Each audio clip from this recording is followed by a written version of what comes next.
জ্যৈষ্ঠের তপ্ত দুপুর, যখন গ্রামের মানুষ রোদের ভয়ে ঘরে বসে থাকে, তখন রহমত চাচার লড়াই চলে প্রকৃতির সাথে।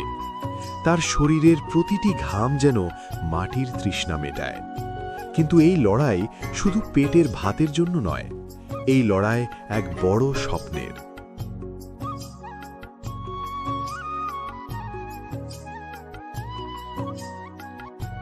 সুমিমা, একটু খেয়ে নে। সারাদিন তো শুধু বই নিয়েই পড়ে আছিস। বাবা, কলেজের ফর্ম ফিল আপের শেষ তারিখ পরশু, কিন্তু এত টাকা তুমি কোথায় পাবে? আমি ভাবছি এবার আর পরীক্ষা দেব না। আমি এখানেই কোনো কাজ খুঁজে নিই। পাগল হয়েছিস?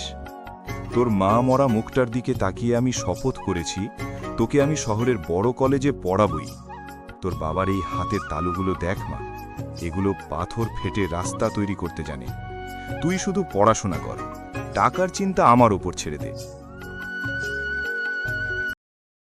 কিন্তু প্রকৃতি মাঝে মাঝে বড় নিষ্ঠুর হয়ে ওঠে। অকাল বৃষ্টিতে মাঠের অর্ধেক ধান নষ্ট হয়ে গেল। সুমির কলেজের টাকার একমাত্র ভরসা ছিল সেই ধান। মাফ করে দিস রে তোরা। তোদের ছাড়া এই লাঙল কে টানবে জানি না, কিন্তু আমার মেয়ের স্বপ্নকে তো মরে যেতে দিতে পারি না। এই নে মা, তোর হোস্টেলের খরচ। আর শোন, শহরে গিয়ে নিজের খেয়াল রাখবি, ভালো করে খেয়ে নিস। বাবা, তুমি গরু দুটো বিক্রি করে দিলে, এখন তুমি চাষ করবে কি করে? ওরে ধুর, ও কিছু না, আমার 2 হাত তো আছে। তুই বড় মানুষ হয়ে ফিরে আয়, তাহলেই আমার সব কষ্ট সার্থক।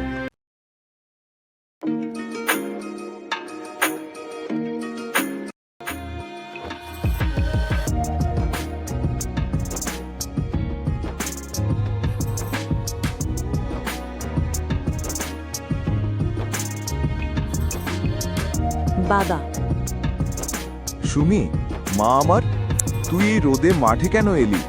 দেখ, তোর দামি কাপড় নষ্ট হয়ে যাচ্ছে। বাবা, এই কাদা আর ঘামই তো আমাকে আজকের এই সম্মান দিয়েছে। তোমার এই কঠোর পরিশ্রমের কাছে আমার এই লাল বাতির গাড়ি আর অফিসারের চেয়ার সব তুচ্ছ। তুমি আর কাজ করবে না বাবা, এবার চলো আমার সাথে। সমাজে যারা আমাদের অন্ন যোগায়, তাদের আত্মত্যাগ আমরা কজন মনে রাখি? রহমত চাচার মতো হাজারো কৃষক নিজের হাড় ভাঙা খাটুনি দিয়ে আমাদের ভবিষ্যৎ গড়ে দেয়। ত্যাগের ফসল যখন সফলতার মুখ দেখে, তখন পৃথিবীর সব ক্লান্তি মুছে গিয়ে ফুটে ওঠে এক টুকরো অমলিন হাসি।